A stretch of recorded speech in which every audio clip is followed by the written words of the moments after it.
पुनर्विवाह एक कलंक। गांव के बाहर पीपल के उस पुराने पेड़ के नीचे आज भी सन्नाटा पसरा रहता है।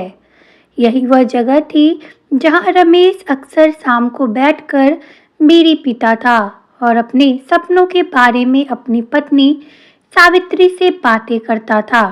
आज वही जगह उसकी यादों से भरी हुई थी, लेकिन रमेश वहां नहीं था। रमेश की मौत को आज पूरे 13 दिन हो चुके थे। घर में अभी भी सफेद चादरें बिछी थी, दीवारों पर सन्नाटा टंगा था और सावित्री के चेहरे पर ऐसा दर्द था जिसे शब्दों में बयां करना मुश्किल था। उसके माथे का सिंदूर सूख चुका था, चूड़ियां टूट चुकी थी और उसके जीवन की खुशियां भी जैसे उसी चिता में जल गई थी। सावित्री की उम्र अभी 32 साल ही थी। 3 बच्चे थे।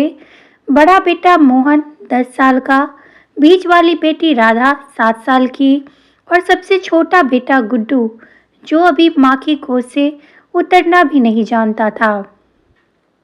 रमेश खेत में काम करता था। एक दिन अचानक सांप के काटने से उसकी मौत हो गई। इलाज तक पहुंचने का समय ही नहीं मिला। उस दिन के बाद सावित्री का जीवन जैसे रुक सा गया। समाज की नज़र 13वीं के बाद रिश्तेदार एक एक कर जाने लगे, लेकिन जाते जाते वे कुछ न कुछ छोड़ जाते। ताने, सलाह और जहर से भरे शब्द। अब बच्चों को कैसे पालोगी? औरत अकेली क्या कर लेगी? किस्मत ही खराब थी इसकी, और बहुत तरह की बातें। सावित्री सब सुनती थी, लेकिन कुछ कहती नहीं थी। वह जानती थी कि रोने से पेट नहीं भरता और आंसू बच्चों का भविष्य नहीं बनाते। रात को जब बच्चे सो जाते तो वो चुपचाप रमेश की फोटो के सामने बैठ जाती। तुम तो चले गए रमेश, पर मुझे इस समाज के बीच अकेला छोड़ गए। रमेश के जाने के बाद खेत मालिक ने भी साफ कह दिया, औरत जात को खेत का काम नहीं दे सकता। घर में अनाज खत्म होने लगा था, पैसे नाम मात्र के थे। सावित्री ने दूसरे के घर बर्तन धोना शुरू किए। सुबह 4 बजे उठती, बच्चों के लिए सूखी रोटी बनाती और निकल जाती। लोगों की नज़र बदल चुकी थी। अब वह सिर्फ एक विधवा थी। अरे जरा संभल कर, ये विधवा है। ये शब्द उसकी आत्मा को चीर देते थे। एक दिन सावित्री बच्चों को लेकर अपने मायके गई। उसे लगा शायद माँ बाप का सहारा देंगे, लेकिन पिता ने साफ कह दिया, बेटी अब तू पराया धन है, यहाँ ज़्यादा दिन नहीं रह सकती। भाई ने भी मुंह फेर लिया, हमारे अपने बच्चे हैं दीदी। सावित्री उस दिन समझ गई, औरत का मायका तभी तक होता है जब तक उसका सुहाग होता है। कुछ महीनों बाद गांव की एक बुजुर्ग औरत धनिया काकी सावित्री के पास आई। बेटी बुरा मत मानना, लेकिन बच्चों के लिए दोबारा शादी कर ले। सावित्री चौंक गई। काकी, लोग क्या कहेंगे? धनिया काकी की आंखें नम हो गई। लोग तो तब भी कुछ नहीं करते जब भूख से बच्चे रोते हैं। उस रात सावित्री पूरी रात सो नहीं पाई। रमेश की यादें, बच्चों का भविष्य और समाज का डर। वह खुद से सवाल करती, क्या दूसरी शादी करके मैं रमेश को धोखा दूंगी? क्या मेरे बच्चे मुझे माफ करेंगे? क्या समाज मुझे जीने देगा? लेकिन फिर गुड्डू का सूखा चेहरा याद आता, राधा की फटी चप्पलें दिखती, मोहन की स्कूल छूटती पढ़ाई याद आती और हर सवाल का एक ही जवाब था, त्याग। धनिया काकी ने जिस आदमी का नाम लिया था वह था हरिदत्त। उम्र 40 के करीब, पहली पत्नी की मौत हो चुकी थी, कोई संतान नहीं थी। हरिदत्त ने साफ कहा, मैं बच्चों को अपने बच्चों की तरह रखूंगा, लेकिन समाज का बोझ तुम दोनों को उठाना होगा। सावित्री की आंखों से आंसू बह निकले। गांव में हंगामा मच गया कि विधवा होकर शादी, पहले ही पति को खा गई, शर्म नहीं आती। लेकिन सावित्री चुप रही। उसने पहली बार समाज को नहीं, अपने बच्चों की सुनी। शादी सादगी से हुई। कोई ढोल नहीं, कोई शोर नहीं, बस एक नई जिंदगी की शुरुआत हुई। सावित्री ने जब हरिदत्त के नाक का सिंदूर लगाया तो उसकी आंखों से आंसू बह रहे थे। दुख के नहीं, हिम्मत के। सौतेले पिता का साया और समाज के की शादी के अगले दिन सावित्री की आंख बहुत जल्दी खुल गई। आदत जो थी दूसरे के घरों में काम पर जाने की, पर आज वह किसी और के घर में नहीं थी। यह उसका नया घर था। हरिदत्त चुपचाप आंगन में बैठा था।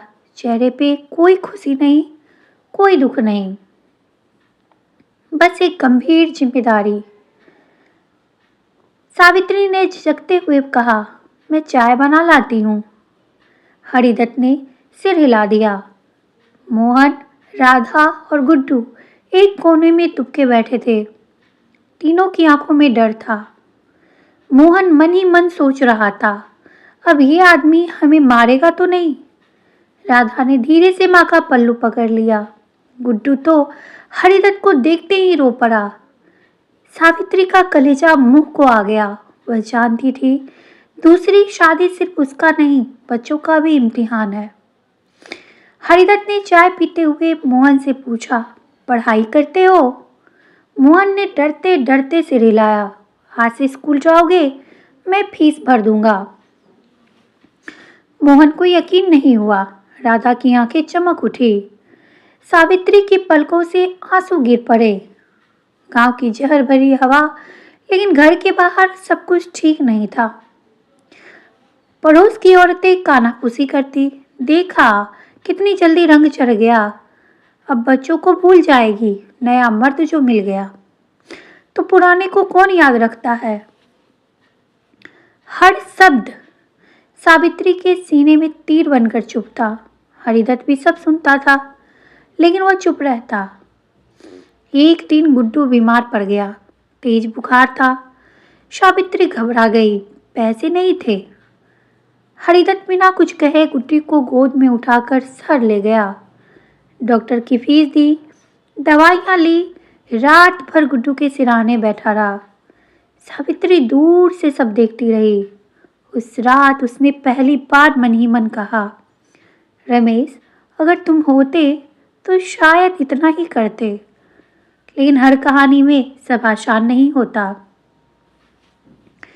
एक दिन स्कूल से मोहन रोता हुआ लौटा। सब मुझे चिढ़ाते हैं, कहते हैं मेरी माँ खराब है। मोहन ने गुस्से में किताबें फेंक दी। मुझे इस घर में नहीं रहना। सावित्री टूट गई। हरिदत्त ने मोहन को पास बुलाया। कठोर आवाज में कहा, दुनिया कुछ भी कहे, लेकिन तुम्हारी माँ ने जो किया है वह तुम्हारे लिए किया है। फिर पहली बार हरिदत्त की आवाज कांप गई। अगर किसी ने फिर तुझे कुछ कहा तो पहले मुझसे मिलेगा। मोहन चुप हो गया। गांव के कुछ लोगों ने पंचायत बैठा ली। विधवा का दूसरा ब्याह गलत है, बच्चों का भविष्य खराब होगा। हरिदत्त को भी बुलाया गया। सबके सामने उसने सिर्फ इतना कहा कि अगर किसी के पास इस बच्चे को पालने का इससे अच्छा तरीका है तो मुझसे कहो, मैं सुनने को तैयार हूँ। सन्नाटा छा गया। रात को सावित्री अकेले बैठकर रोती, मैं स्वार्थी हूँ, मैंने रमेश को बुला दिया। हरिदत्त ने पहली बार उसका हाथ पकड़ा। मरे हुए रिश्ते यादों में रहते हैं, जिंदा रिश्तों को सांस चाहिए। उस दिन सावित्री को समझा, दूसरी शादी बेवफाई नहीं, जरूरत थी। समय बीतने लगा। राधा पढ़ाई में अव्वल आने लगी। स्कूल से उसका नाम पुकारा जाने लगा। एक दिन वह इनाम लेकर घर आई। बाबूजी, राधा के मुंह से बाबूजी सुनकर हरिदत्त की आंखें भर आई। जो लोग ताने मारते थे अब वही कहते, हरिदत्त ने तो बच्चों को अपना लिया। औरत की जिंदगी यूं ही खत्म नहीं होनी चाहिए। सावित्री दूर खड़ी सब सुनती। उसके चेहरे पर हल्की मुस्कान थी। समय किसी के लिए कभी नहीं रुकता। जिस घर में कभी सन्नाटा था वहीं अब बच्चों की हंसी गूंजने लगी थी। मोहन भी अब किशोर हो चुका था। कंधों पर जिम्मेदारी की समझ उतरने लगी थी। वह हरिदत्त को अब चाचा नहीं बाबूजी कहने लगा था। सावित्री जब यह सुनती तो मन ही मन रमेश से माफी मांग लेती, लेकिन अब उसमें अपराध बोध नहीं, शांति होती थी। मोहन पढ़ाई में औसत था, लेकिन मेहनती बहुत था। एक दिन उसने हरिदत्त से कहा, बाबूजी, मैं आगे पढ़ना चाहता हूँ, पर खर्चा? हरिदत्त ने उसकी बात बीच में ही काट दी। मेहनत तू करेगा, खर्चा मैं करूँगा। सावित्री की आंखें भर आई। वह जानती थी इस आदमी ने उसके बच्चों को बोझ नहीं अपनी जिंदगी बना लिया था। मोहन शहर से ITI कॉलेज में दाखिल हुआ। गांव के वही लोग जो कभी ताने मारते थे अब कहते, देखो सौतेला बाप हो तो ऐसा। राधा का उड़ान भरना। राधा अब इंटर पास कर चुकी थी। उसने पढ़ाई में जिले में नाम रोशन किया। एक दिन स्कूल से चिट्ठी आई, सरकारी छात्रवृत्ति। राधा ने चिट्ठी सावित्री के हाथ में रख दी। माँ, अगर आपने वो फैसला नहीं लिया होता तो शायद मैं यहाँ तक नहीं पहुँचती। सावित्री ने बेटी को सीने से लगा लिया। उसकी आंखों से आंसू बह रहे थे, लेकिन ये आंसू अब दर्द के नहीं, गर्व के थे। गुड्डू भी अब सब समझने लगा था। एक शाम उसने सवाल कर ही लिया, माँ, मेरे असली बाबूजी कौन है? सावित्री शन्न रह गई। हरिदत्त ने गुड्डू को प्यार से गोद में बैठाया। जिसने तुम्हें जन्म दिया वे तुम्हारे पिता थे, और जो तुम्हें जिंदगी दे रहा है वो भी पिता ही होता है। गुड्डू मुस्कुरा दिया, तो मेरे दो बाबूजी हैं। उस दिन सावित्री को लगा कि उसकी तपस्या सफल हो गई। अब समाज का भी चेहरा बदलने लगा था। गांव में वही पंचायत जो कभी उसके चरित्र पर उंगली उठाती थी, आज उसी पंचायत में सावित्री को बुलाया गया। विषय था विधवा महिलाओं का पुनर्विवाह।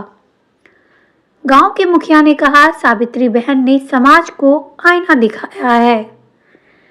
सावित्री कांपती आवाज में बोली, मैंने कोई मिसाल नहीं रखी, मैंने बस अपने बच्चों को भूखा मरने से बचाया है।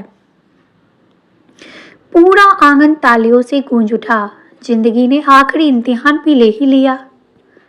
हरिदत्त बीमार पड़ गया। डॉक्टर ने लंबा इलाज बताया। अब बच्चों की बारी थी। मोहन नौकरी करने लगा, राधा ट्यूशन पढ़ाने लगी। गुड्डू स्कूल के बाद दुकान पर बैठ जाता। सावित्री रात रात भर जाकर सेवा करती। एक रात सावित्री ने धीरे से कहा, एक रात हरिदत्त ने धीरे से कहा, सावित्री, अगर कुछ हो जाए। सावित्री ने उसका मुंह बंद कर दिया। आपने हमें जिंदगी दी है, अब हमारी बारी है। कहते हैं ना कि सवेरा भी होता है, तो अंतिम सवेरा भी हुआ। इलाज सफल रहा। हरिदत्त बच गया। जिस घर में कभी विधवा होने का डर था, वही अब सम्मान की रोशनी थी। गांव के लोग आज सावित्री को बेचारी नहीं, मजबूत औरत कहते थे। अंतिम शब्द। सावित्री एक शाम पीपल के पेड़ के नीचे बैठी थी, वहीं जहां कभी रमेश बैठा करता था। उसने मन ही मन कहा, मैंने तुम्हें नहीं बुलाया रमेश, मैंने बस अपने बच्चों को मरने नहीं दिया।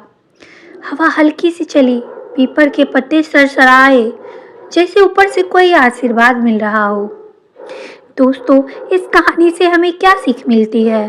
औरत का पुनर्विवाह कलंक नहीं, बल्कि जिम्मेदारी और साहस का नाम है। जो समाज औरत को रोकता है, वह असल में बच्चों का भविष्य रोकता है। अगर आपको मेरा यह प्रयास अच्छा लगा हो, ये कहानी अच्छी लगी हो, तो मेरे चैनल को जरूर सब्सक्राइब करके बेल आइकन को प्रेस करिएगा, क्योंकि इस तरह की बहुत सारी कहानियाँ मैं अपने चैनल पे लाते रहती हूँ और अभी भी मेरे चैनल पे बहुत सारी कहानियाँ हैं, उसे भी आप प्यार दें।